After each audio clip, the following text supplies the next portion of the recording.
मित्रांनो, नुकतंच कर्जतमध्ये अजितदादा पवार यांनी भाषण केलं आणि त्यांनी 3 तारखा सांगितल्या. कसल्या 3 तारखा? तर 3 तारखेला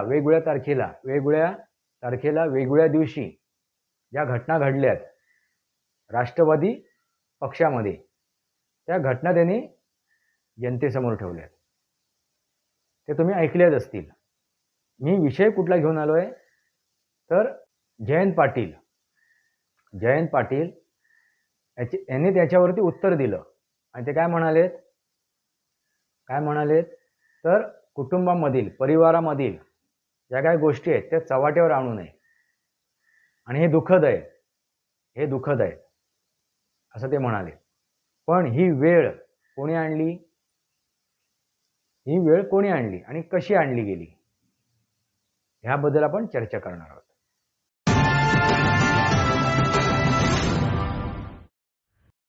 नमस्कार मित्रांनो, वास्तवावर बोलू काहीतरी या माझ्या शृंखलेमध्ये पुन्हा एकदा आपलं स्वागत. मी आपला मित्र राजेश वासंती साबाजी केळुसकर.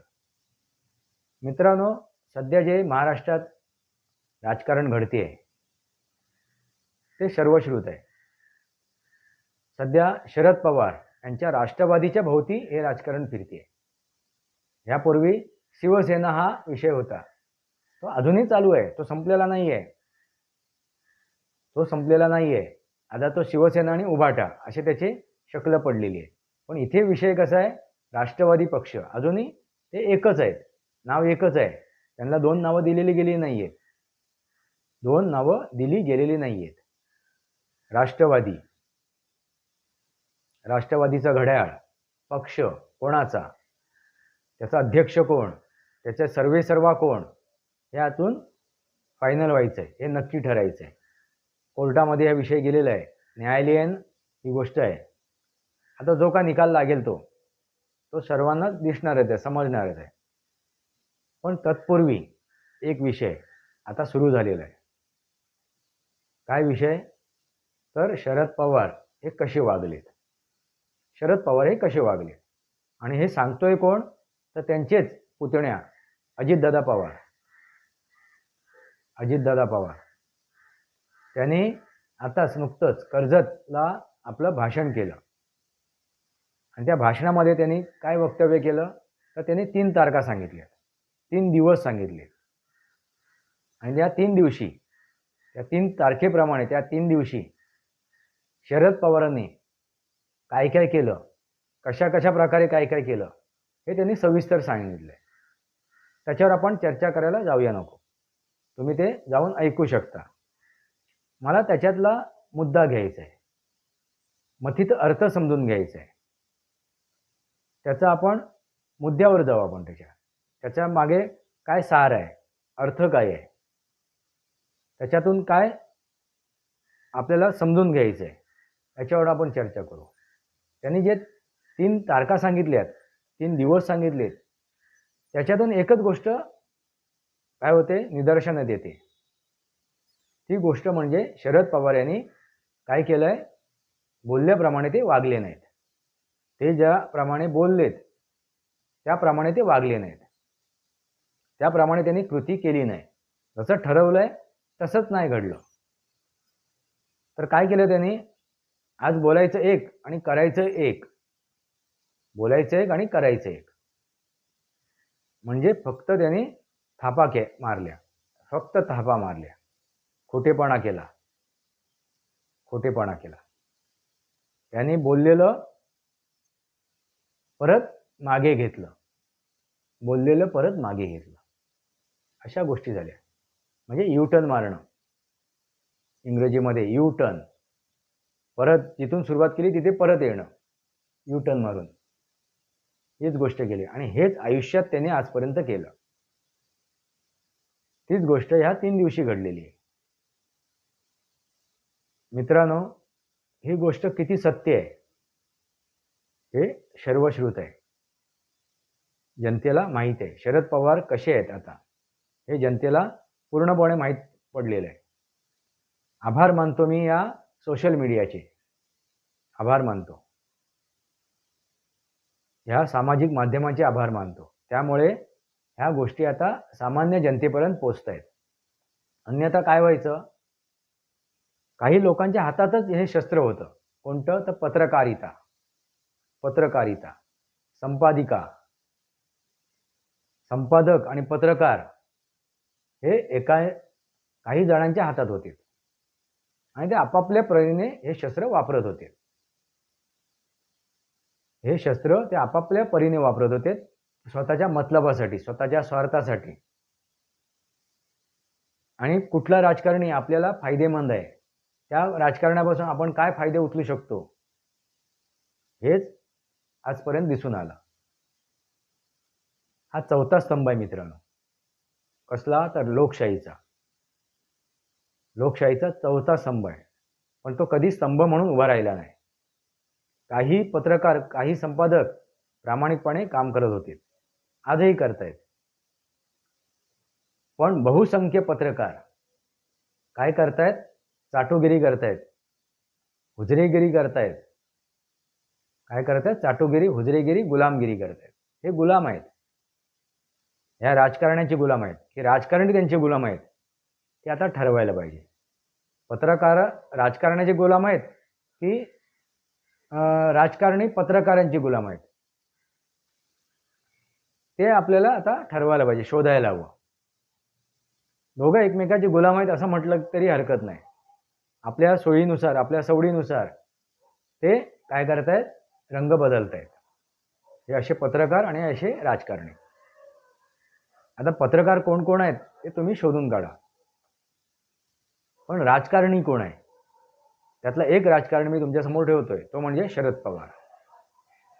शरद पवार ह्या व्यक्तीने आजपर्यंतच्या त्यांच्या कार्यकालामध्ये, त्यांच्या आयुष्यामध्ये, राजकीय आयुष्यामध्ये एकच गोष्ट केली, ती म्हणजे तोडफोड. कसली तोडफोड? तर इतर संघटनांची तोडफोड. इतर संघटनांची तोडफोड. अगदी ते काँग्रेसमध्ये होते, त्यांची नीतिमत्ताही काँग्रेसचीच आहे मित्रांनो, लक्षात घ्या. असं म्हणायला काय हरकत नाही. हे जे काही पक्ष आहेत इतर, काँग्रेसमधूनच बाहेर पडलेले आहेत. बरेचसे संघटना आहेत, ते काही मोजक्या संघटना सोडल्या तर बाकीचे सर्व संघटना काँग्रेसच्याच नीतिमूल्याचे आहेत, काँग्रेसच्या मानसिकतेचे आहेत. त्यामुळे तुम्हाला जास्त वेगळं काय दिसणार नाही. आपल्या स्वार्थासाठी, आपल्या मतलबासाठी ते वेगळे झालेले आहेत आणि वेगवेगळी दुकानं टाकलेली आहेत. त्यातील हा राष्ट्रवादी पक्ष. त्याच्या अगोदर ते पुलोद म्हणून त्यांनी स्थापन केलं होतं. बऱ्याच काय कोलंट्या उड्या मारल्या त्यांनी, बऱ्याच काय कोलंट्या उड्या मारलेल्या आहेत. हे सर्वश्रुत आहे. आपल्या राजकीय गुरुच्या पाठीत सुद्धा त्यांनी खंजीर खुपसलं.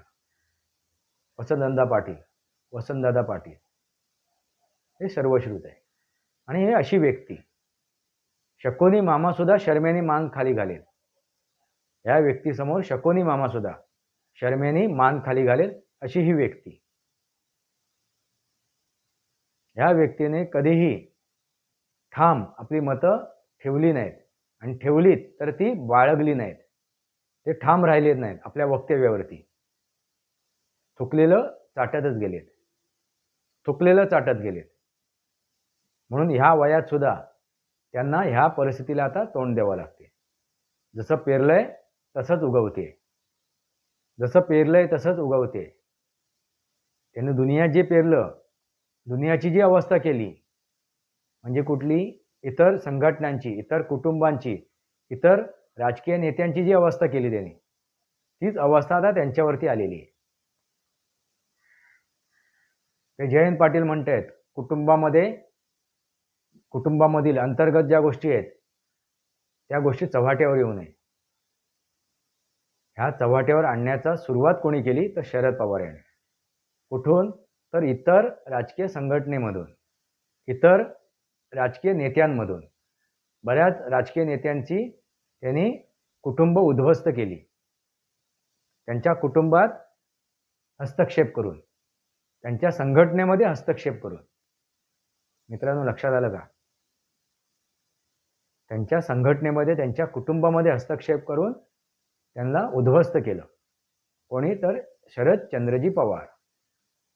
अशी ही महान व्यक्ती आहे, अशी ही महान व्यक्ती. आणि हे सर्वश्रुत आहे. आता त्यांचे चाटोकार येतील शिव्या घालायला, हे माझा हा व्हिडिओ गेल्याबरोबर. हुजरे येतील, कारण ते या देशाचे मतदार नाही आहेत, राजा नाही आहेत. ते कोण आहेत? हुजरे आहेत, चाटुकार आहेत, गुलाम आहेत. मग कोणी असतील ते. जसं उभाटाबद्दल बोलायला गेलो की येतात, तसंच आता सुद्धा येतील. असो, हरकत नाही, मला काय त्याचा फरक पडत नाही. सांगायचा उद्देश काय, तर शरद पवार राजीनामा दिला, ते राजीनामा देण्याचा नाट्य रंगवलं, रंगमंच सजवला. एकच पात्र आहे ह्या नाटकामध्ये, एकच पात्र, एक पात्री नाटक असं म्हणायला हरकत नाही. हे एकपात्री नाटक राष्ट्रवादी संघटनेमधील. आणि एक पात्र कोण, तर शरदचंद्रजी पवार.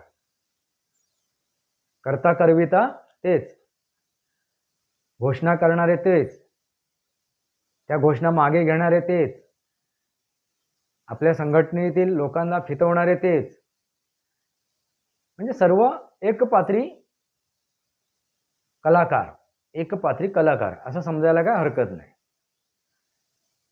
आणि हीच कला त्यांनी दाखवली, जगासमोर आणली. आणि एकपात्री कलाकाराने बऱ्याच संघटनेला उद्ध्वस्त केलं, बऱ्याच राजकीय नेत्यांच्या आयुष्याची माती केली, त्याच्या कुटुंबाची माती केली. आता त्याच्यावर डिटेलमध्ये जाण्यात काय अर्थ नाही, जगासमोर आहे ती गोष्ट. मी काय घडलंय आणि काय घडते ते तुमच्यासमोर ठेवते. राजीनामा दिला, अगदी स्टेजवर येऊन, त्या मंचावर येऊन, सर्वांसमोर, सार्वजनिक ठिकाणी. मग तिथे रडारड झाली, मातम झाला. मातम करणारे पण ह्यांचीच माणसं. नंतर त्यांनी एक कमिटी नेमली निर्णय घेण्यासाठी. कमिटीत पण ह्यांचीच माणसं. निर्णय घेणारे सुद्धा हेच स्वतःच. कमिटीने सांगितलं नाही, तुम्हीच आमचे अध्यक्ष आहात, तुम्हीच सर्वे सर्वात. ते परत त्याच पदाला चिटकून राहिले, ते कधी निघाले नव्हते त्या पदापासून. चिटकून राहणं हा त्यांचा गुणधर्म आहे, आणि त्यांनी ती गोष्ट केली. नंतर जितेंद्र आव्हाड यांनी आमरण उपोषण केलं, बरंच नाटकं केली. तेच त्यांची लोमती आहेत, वेगळं काही नाही. हे सगळं नाटकं आहेत, एकपात्री नाटक. हे एकपात्री नाटक रंगवणारी व्यक्ती कोण, तो कलाकार कोण, तर शरदचंद्रजी पवार.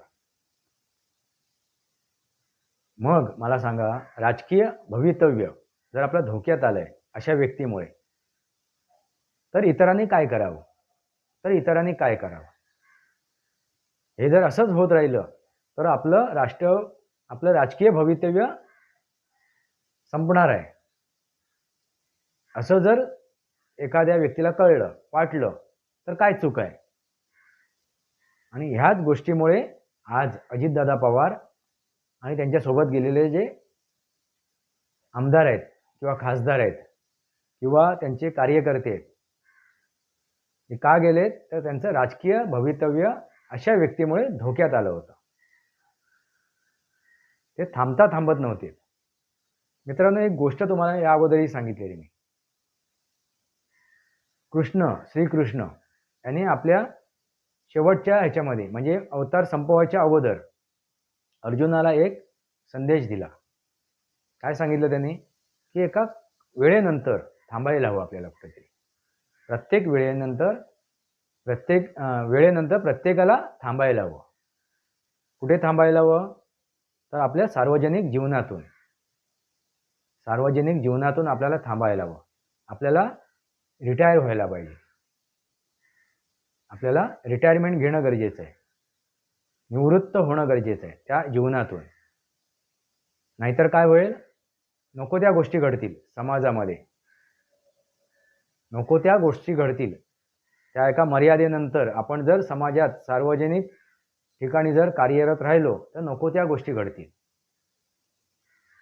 जेवढं आपलं कार्य होतं तेवढं आपलं कार्य करून आपल्याला निवृत्त घेणं गरजेचं आहे. आणि त्याच प्रकारे श्रीकृष्णाने या सार्वजनिक जीवनातून निवृत्ती घेतली आणि तो आपला अवतार संपवला. हीच गोष्ट लक्षात आल्यानंतर धर्मराजा युधिष्ठिर यांनीही तोच निर्णय केला आणि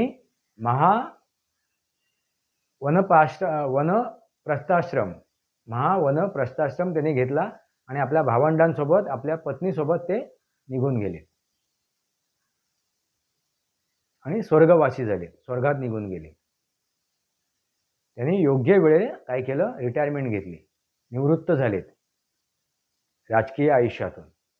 आपल्या मुलांकडे त्यांनी, पुढच्या पिढीकडे ते सोपवलं आणि ही वेळ त्यांच्या हातात होती. आणि हीच नेमकी चूक शरद पवार यांनी केली. त्यांना परिस्थिती हिंट देत होती प्रत्येक वेळेला. अजितदादा पवार यांच्या स्वरूपात हिंट देत होती, थांबा आता कुठेतरी, बस झालं, तुमचं राजकारण आता थांबवा, हे राजकारण आता पुढे नाही चालणार, काळानुसार परिस्थितीनुसार हे राजकारण नाही चालणार, म्हणून तुम्ही आजपर्यंत पंतप्रधान बनू शकलात नाही. नरेंद्र मोदी हे पंतप्रधान का बनलेत? कारण त्यांनी जे राजकारण केलं ते परिस्थितीनुसार होतं, काळ, वेळ आणि परिस्थितीनुसार, आणि ते लोकांना भावलं. म्हणून आज नरेंद्र मोदी एक सामान्य कार्यकर्त्यापासून मुख्यमंत्री बनले आणि मुख्यमंत्र्यानंतर पंतप्रधान बनले. ही काळाची गरज होती आणि ही काळाची गरज शरद पवार ओळखू शकले नाहीत, कारण त्यांचं राजकारण हे असंच राहिलं, तोडफोडीचं राजकारण. दुसऱ्याची संघटना उद्ध्वस्त करणं, दुसऱ्याला नेस्तानाबूत करणं, दुसऱ्या एका राजकीय नेत्याचं अस्तित्व नष्ट करणं, त्याच्या कुटुंबामध्ये कलह निर्माण करणं, हीच गोष्ट त्यांनी केली. म्हणजे मित्रांनो, एक गोष्ट लक्षात घ्या, दोन रेषा आहेत. तर आपली रेषा जर वाढवायची असेल तर ती आपल्याला जर मोठं व्हायचं तर आपली रेषा आपल्याला वाढवायला पाहिजे. पण शरद पवार यांनी काय केलं, आपली रेषा वाढवली नाही तर काय केली, दुसरी रेषा पुसत बसले, ते खोडत बसलेत. आपली रेषा तशीच राहिली, त्यांची उंची वाढली नाही, त्यांनी दुसऱ्या रेषेला खोडायचा प्रयत्न केला, खोडत राहिले, ते नष्ट करण्याचा प्रयत्न केला. आणि हीच वेळ त्यांच्यावर आता आलेली. त्यांनी हेच केलं नेमकं आणि तीच वेळ आता त्यांच्यावर आलेली आहे. जे पेरलं तेच उगवते. मित्रांनो, लक्षात आलं का? हा त्यांनी एकपात्री नाटक केलं. हे सगळं एकपात्री नाटक. अभिनेता कोण? ते स्वतः. दिग्दर्शक कोण? स्वतः. म्हणजे त्या नाटकाचे सर्वेसर्वा तेच. अगदी ते स्टेज उभारण्यापासून, ते स्क्रिप्ट लिहिण्यापासून सगळ्या गोष्टी करणारे कोण? तर एकमेव ते स्वतः, शरदचंद्रजी पवार. एकांकिका त्यांनी सादर केली. एकांकिका नाही, एकपात्री नाटक सादर केलं त्यांनी. अंक भरपूर झालेत, एकांकिका नाही झाल्या, त्यांच्या नाटकाचे अंक भरपूर झालेत. त्यातले तीन अंक आपले अजितदादा पवार यांनी कर्जतच्या आपल्या भाषणामध्ये लोकांसमोर ठेवलेत. त्या 3 दिवसाचे, 3 तारखेचे अशा भरपूर त्यांनी त्या नाट्याचे शो रंगवलेत. एकांकिका नव्हती तर अनेक अंक होते, पण एकपात्री नाटक. सर्वेसर्वा कोण? ते स्वतः. ही वेळ त्यांच्याकडे होती. त्यांनी काय केलं? राजीनामा देण्याचं नाटक केलं. तिकडे रडारड झाली त्या मंचावरती. शरद पवारांबद्दल अगदी पुळका आला तिथल्या कार्यकर्त्यांना. तो पुळका आपोआप नाही आला मित्रांनो. त्याचेच पुळका आणण्यासाठी प्रवृत्त करणारे पण शरद पवार. मग त्यांनी कमिटी नेमली. ती कमिटी नेमणारे सुद्धा शरद पवार. कमिटीने काय रिझल्ट द्यायचा ह्याच्या मागे पण शरद पवार. मग आमरण उपोषण करायला बसलेत जितेंद्र आव्हाड, त्याच्या मागे पण शरद पवार. मित्रांनो, सर्वांच्या मागे शरद पवार. हे जे काय त्यांनी, शरद पवारांनी आपल्या भोवती जे काय हे कोश विणून घेतलं ना, ते फुलपाखरू बनवू शकले नाहीत. या कोशातून ते बाहेर नाही पडले. त्या कोशात ते स्वतःला अडकून ठेवलं त्यांनी. त्या कोशातच राहिलेत.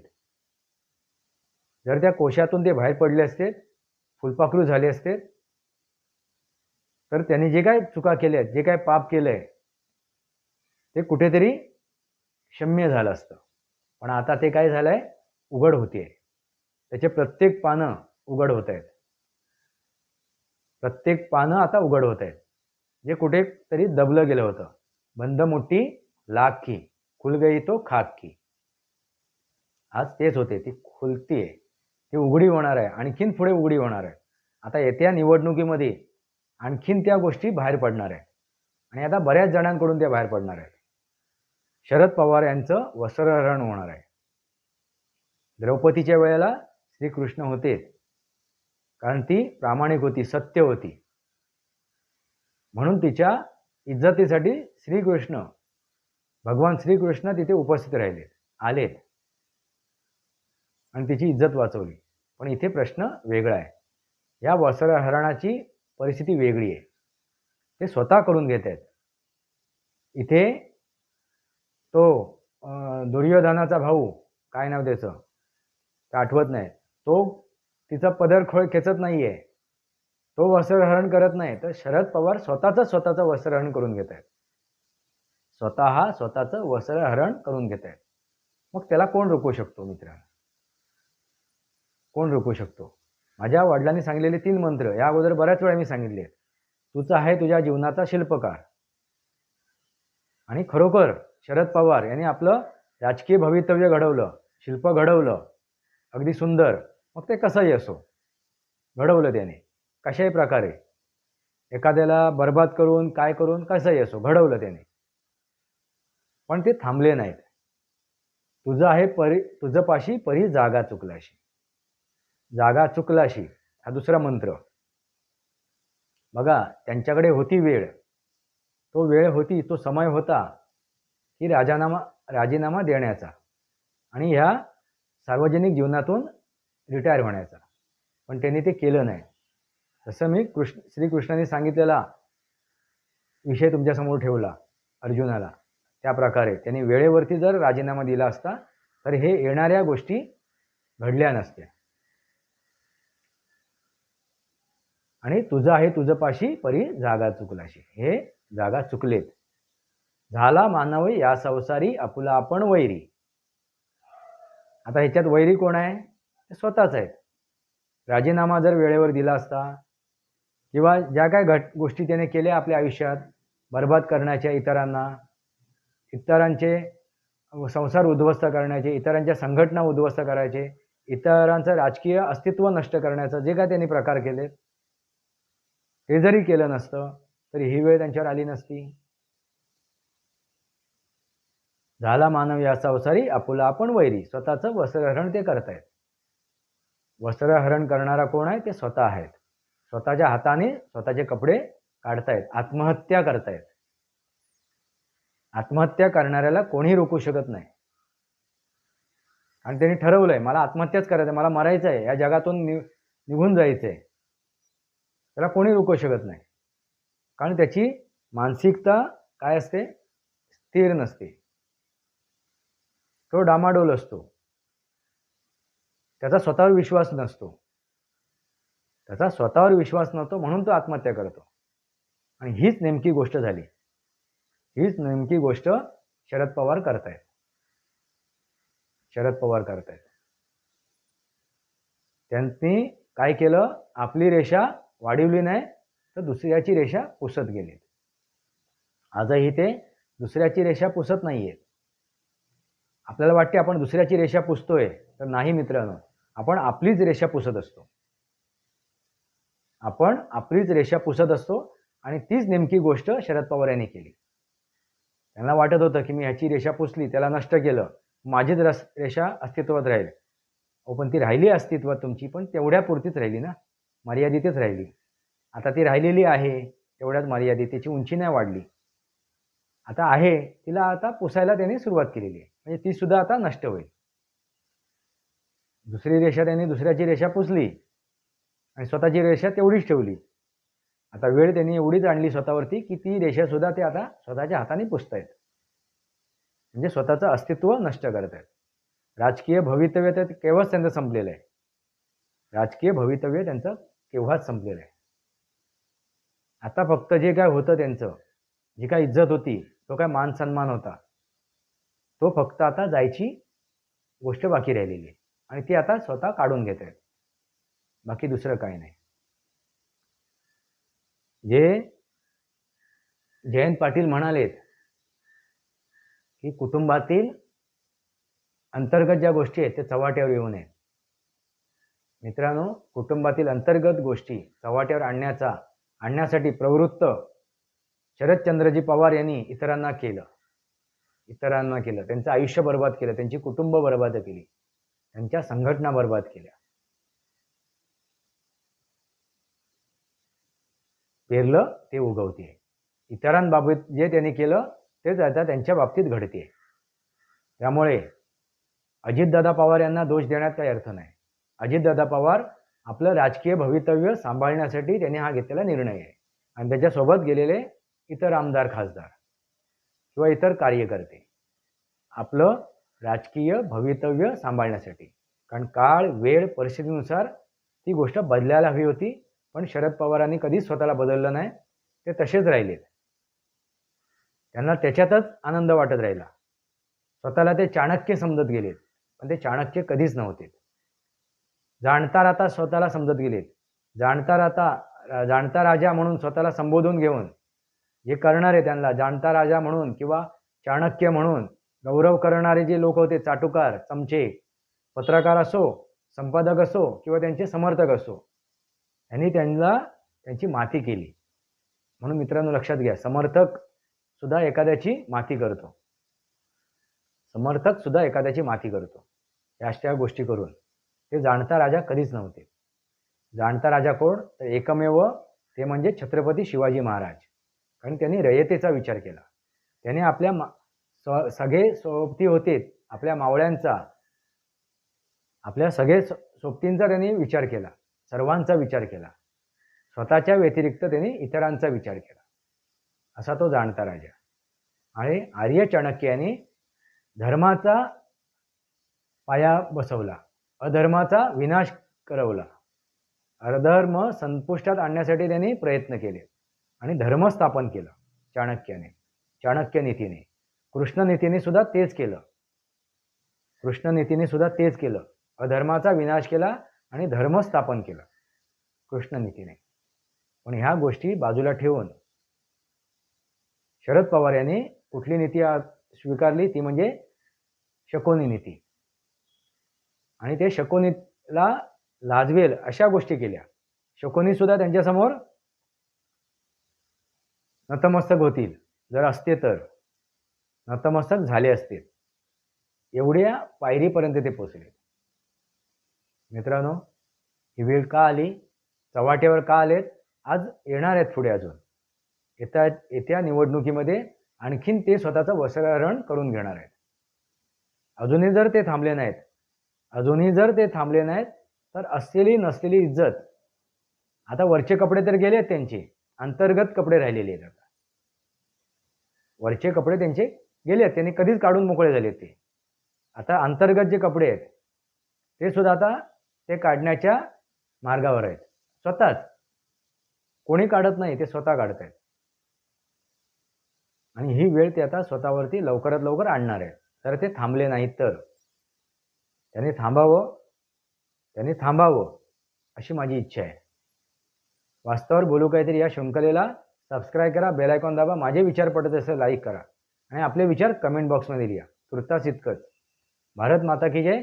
वंदे मातरम. जय भारत, जय महाराष्ट्र.